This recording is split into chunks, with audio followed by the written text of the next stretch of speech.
Hello, my name is Teresita Blanco, the Artsy Sister, and today I wanted to talk about Star Ocean till the end of time and the last hope. Like, I was originally trying to do this whole live stream, but like, oh god, I've been having so many technical difficulties, so for now on, we're not gonna do any more live stuff using the cell phone. It's just gonna be live. They're not gonna be more live versions of the Artsy Sister Talk Show. We're just gonna make it in like normal video format, like a normal human being. Cause it's getting ridiculous every time the internet blinks and I gotta restart it again. So there you have it. So I wanted to do so with that out of the way, I wanted to talk about Star Ocean till the end of time and the last hope. Star Ocean is a game franchise that a lot of people don't know, mostly because it's not called Final Fantasy. It was made by Triace, a subdivision of Square Enix, but it might as well have been made by, but you know, it's like potato. It's like from within the same company, you know. It's as if a smaller group or the From Software folks make something different while the other ones were up to something else, but it's still like the same programmers and stuff, so, you know. AKA Armor Core. AKA the ones that are in charge of making Armor Core. So there you have it. So now that you know that Star Ocean was made by the Final Fantasy folks, then let's talk about the game in specific. Like the game Star Ocean is one of those. Well, at least within the. Well, it depends on where like I don't know much about the lore of the other videos, but Star Ocean till the end of time is so definitive in its weirdness that it kinda throws the plot of all of the other Star Oceans upside down, you know, because of like the universal implications behind the plot of Star Ocean till the end of time. So maybe we should start with that. Okay, so in Star Ocean till the end of time is a game within a game. This guy, Loser, that suspiciously resembles most of the main characters of Star Ocean, and most specifically the character of Star Ocean, the Last Hope. He created a simulation game called the Eternal Sphere, and this is where all of the Star Ocean games take place. But it depends where, but it gets more weird as time passes. Yeah. So yeah, so this guy creates a video, you know, kind of like in Dark Hack that the game takes place within a game. So yeah, it's a game within a web game created by Loser. And it implies that all the Star Ocean games have been taking place inside the Eternal Sphere. Yeah. So then, you know, so then all of the main characters, they're artificial intelligence living out their little lives and all of their conflicts and all of their magic stuff within the Eternal Sphere. You know, and the artificial intelligence, they can reproduce and produce new little artificial intelligence. But all of the characters from all the Star Ocean games, they're nothing but zeros and ones. You know, just a very advanced simulation. You know, they're all like little NPCs and whatnot. Like a good example of that would be like, remember, what was that? Like, remember, was one of those weird Black Mirror episodes, was it? Or, well, I forget, where Macy's Day. Remember that she discovered that they start using artificial intelligence to create shows. So then it's like she discovered that she's a character within a show created by a simulation, and then they don't know how far back it goes. And then all of the terrible things are happening is because the ratings go up with the worse that her life gets. So then, you know, she starts simulating, but then she discovers she's not the original one. So then, whatever. But I'm getting sidetracked. The point is that they are all artificial intelligence. They are artificial intelligence, yeah. And that's why if you see that something doesn't make sci-fi wise, and their technology and all that, it's because they are not following the rules of reality and whatnot. It's just the program. Of course, you can work from one side of the galaxy to another because you're just working from 1, 0 and 1, 1, you know? like the distance in a program, they just copy and pasting themselves into another part of the server, you know. But as far as the simulations are concerned, everything in the world makes sense and all that. Well, but if you look at it very from up close, the whole magic thing and all that, and even the whole space travel and whatnot, and war drives, they doesn't make sense and whatnot. But yeah, because they are too, they are artificial, they are computer programs, you know, and the whole reality. It's not like they're not the Matrix. This is like as if the Matrix, but without the humans inside of it. You know, it's the humans watching little programs going about. You know. But then one day, the artificial intelligence it developed magic, and and then this magic was so powerful that it gave them the ability to go harm the magical that the artificial intelligence developed inside the internal sphere was so powerful that it could harm the human players in the physical world. A machine developed the ability to do magic. It's like you give a better upgrade to the Terminator, it's kinda. Or think about Digimon. That the Digimon get out of the digital world and then they go do harm on the humans in the real physical world. But yeah, like they started going Digimon on their creators. So then there's 3 spells in specific you gotta mention. The creation spell, the I'll get around them eventually. But yeah. But mostly it's the summon spells that are like the most dangerous to them.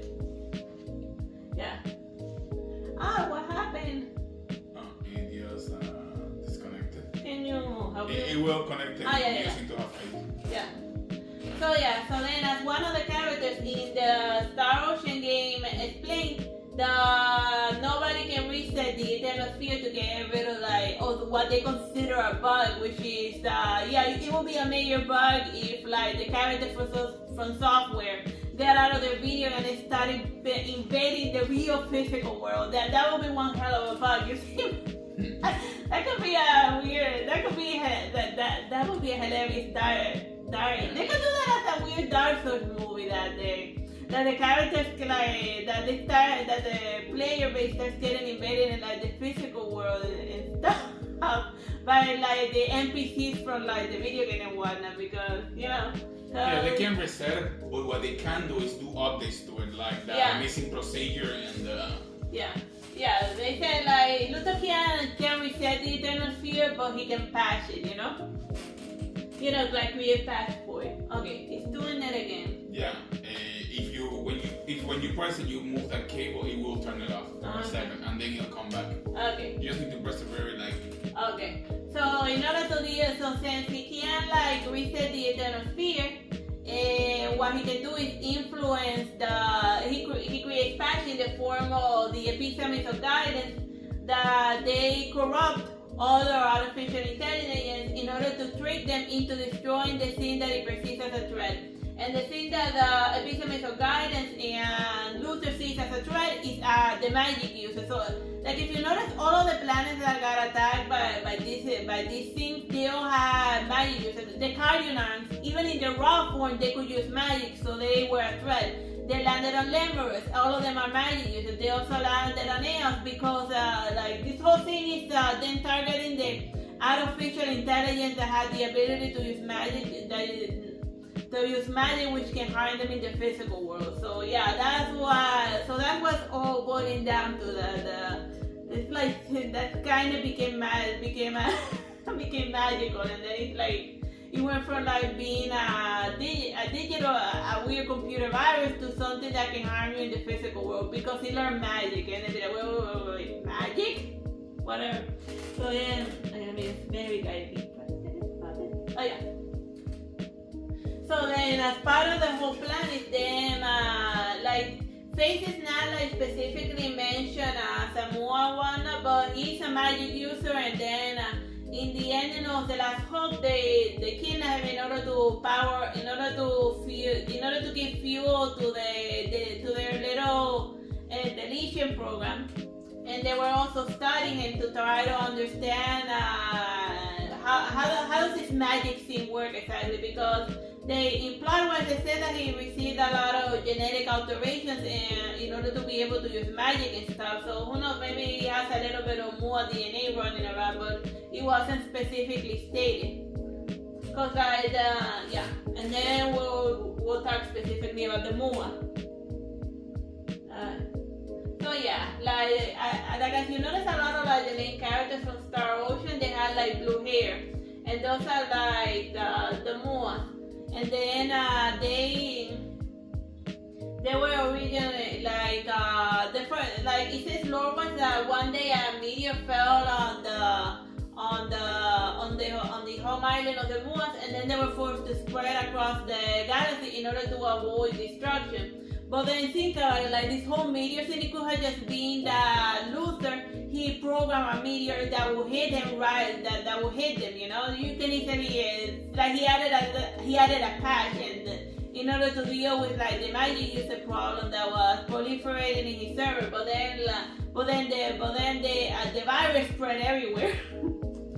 Because it went from like being in a one file to spreading it into a lot of other files when they attempted to delete it. So you gotta think a lot about this in like treating them like what they are. They are a faulty code that's corrupting the entire Xenosphere server. So then like the moon spread everywhere, and then they say that like, and not only that, they are through their descendants, and also other codes willingly added Mua DNA or Mua code, if you would, into their AI in order to be able to use their magic.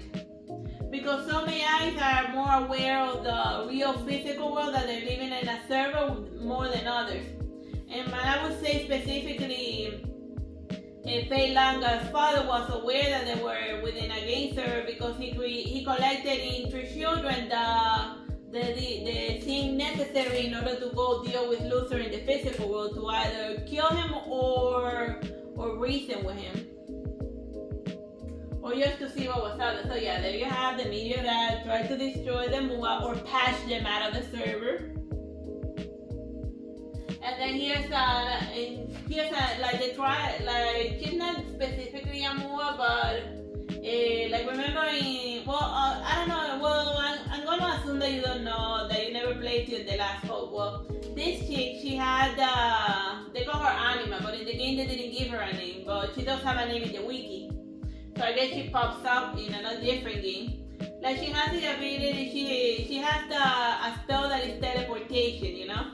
So then that spell is specific, the one that she has, and all of her other tribes, using the epitome of guidance, they told the locals and the local AI to go find her and wipe out her entire tribe, because that spell in specific is the one that's most dangerous to the humans in the physical world, because through it they can go from like the computer to like the physical world and cause them harm. So then they be like, so then since they can't reset the game, and they tried a more subtle approach with it, which was to just give power to one of their locals and like corrupt their mind, and then tell them to like, oh, you gotta go sacrifice this chick, and we'll promise you a wonderful, beautiful world, you know. And then that they believed it and whatnot, because it came from an interior voice and whatnot that they couldn't see, you know. Like the guys that try to mimic the whole thing of pretending to be a god in order to like mess with the lower artificial intelligence, because it's as if, well, if we were like stuck inside if we were like a video game, then all of the voices in our head, it would just be like the master server trying to get us to do things, you know. But yeah, that's a whole lot of things. So yeah, she has a spell. She had like a spell that was a danger to the creator Luther and all of the other users of the Eternal Sphere.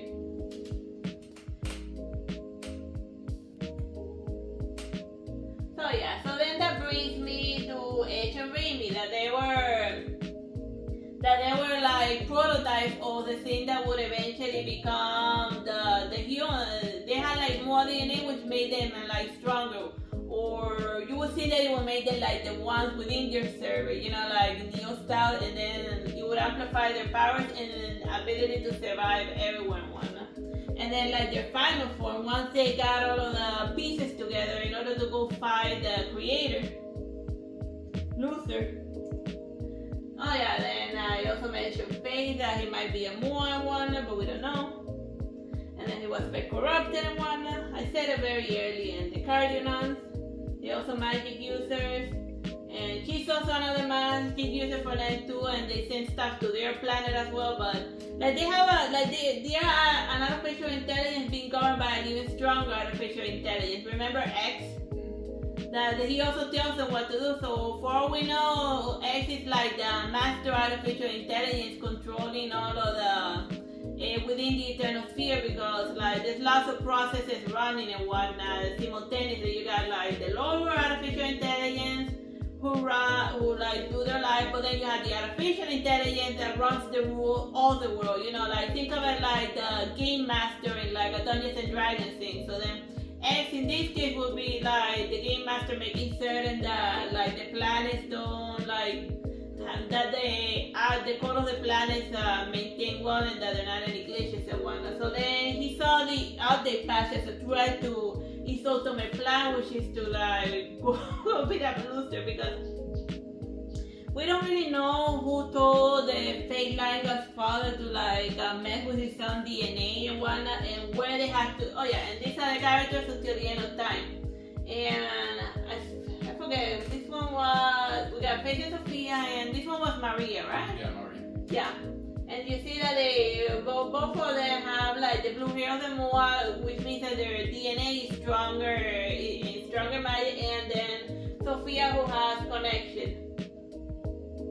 Which allows this one is destruction, this one is alteration, and this one is the teleporter. So then you have all of the 3 spells that you need in order to go to the physical world and like go beat up the creators and whatnot.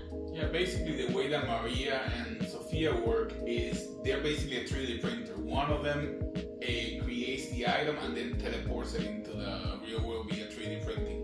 Mm-hmm. Like they're 3D printing themselves onto the real world, and they have all of the powers of the Muan in the real world. And then, Faith's ability is that it also 3D prints their weapons.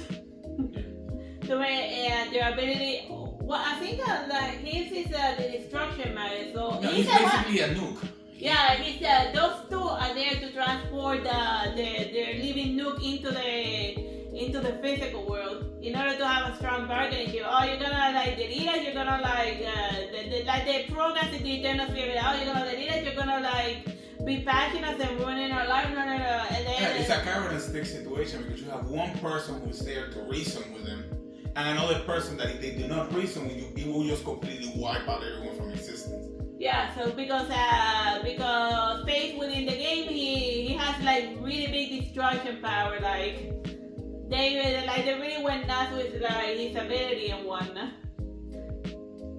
So then basically they got the 2 ambassadors, but in case which are the pretty girls, but in case things don't go well, they also brought their biggest bargaining chip. So like if you don't stop messing with the eternal sphere and just let us cohabitate in peace, we can hurt you badly. So then the destruction scene wasn't really necessary, but they still made it because Faith Langa's father, he's thinking like in the worst case scenario. Cause like every sentient being, they want to exist. So then they be like, well, these guys for like the last couple of centuries have been sending pieces of guidance, and they've been sending in like weird dragons and stuff in order to try to like delete us and whatnot, and we don't even know why. So since they are hurting us, we are gonna hurt them really bad as well. So then that's what Faith Langa is there. He's there to hurt the gaming. He's a stick. He's a stick. The other girls are carrot. Yeah, they're carrot turd. You know. So yeah. So yeah, there you have it. They jump right out of this. They get 3D printed into like the physical world with all of their swords and stuff. And in that thing, when it happens in the game, like the users of the Eternal Sphere, they be like, wait, is that a new feature? They're normal humans that don't know, the normal 4D 40 humans, as they are called. They're like, hey, what's going on there, you know? But then they were expected because the administrators of the Eternal Sphere, they were outside waiting for them with guns and stuff because they knew that these guys were coming at them with all like piss and vinegar. And then when they had the fight in the physical world, the obvious happened. These guys beating them up easily because of the destruction sphere. I mean, like, and they, even Sophia with like who can like cast meteor and whatnot, and which are abilities and what. Abilities from video games translate one-to-one to the real world. Yeah, you try to like fight with technology, like somebody, and also if you shoot them and whatnot, Sophia can just resurrect them.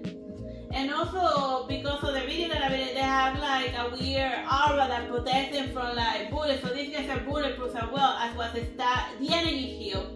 That is something that the Muans have. Remember that like Raimi, she has that as a passive, so they can't even shoot them with regular convention weapons because they can just like parry it and whatnot because they have an energy. They come with energy shields and whatnot, so they're immune to bullets. Yeah, the equivalent of that would be, imagine if Gwyn Lotus Center will come out of the screen and his fire sword works and he can do pyromancy. Yeah. Which are things that don't make sense in the real world. Okay, so where did I leave off? We had to like, we're not combining videos, so yeah. So we already established that like the Star Ocean people, they can harm the player base and even the creator of the Eternal Sphere in the physical world. So then since he failed to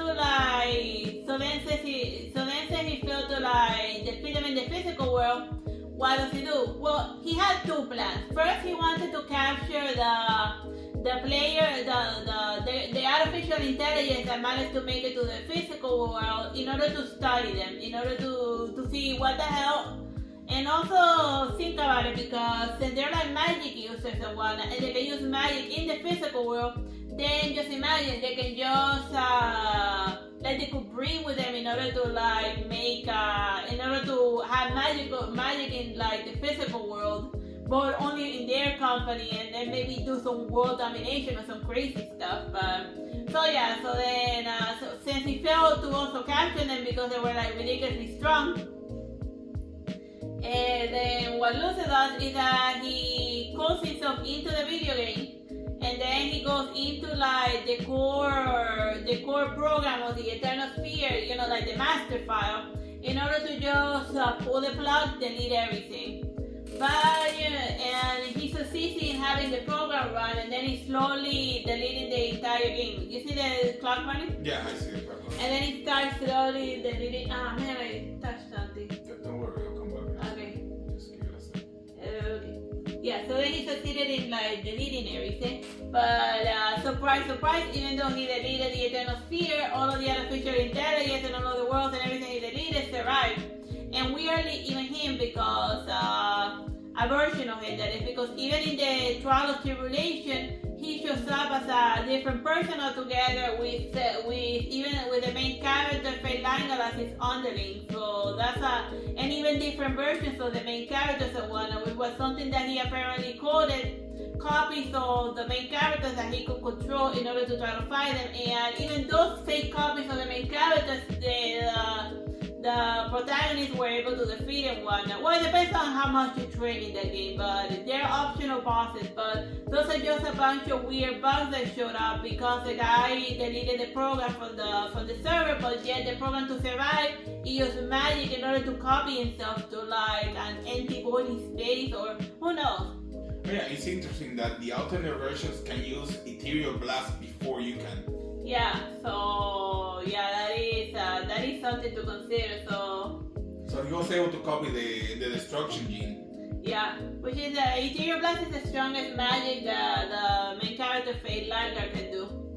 And then that brings me to like the silly weird little optional bosses from Star Ocean Till the End of Time. Here we have Freya and Lennis.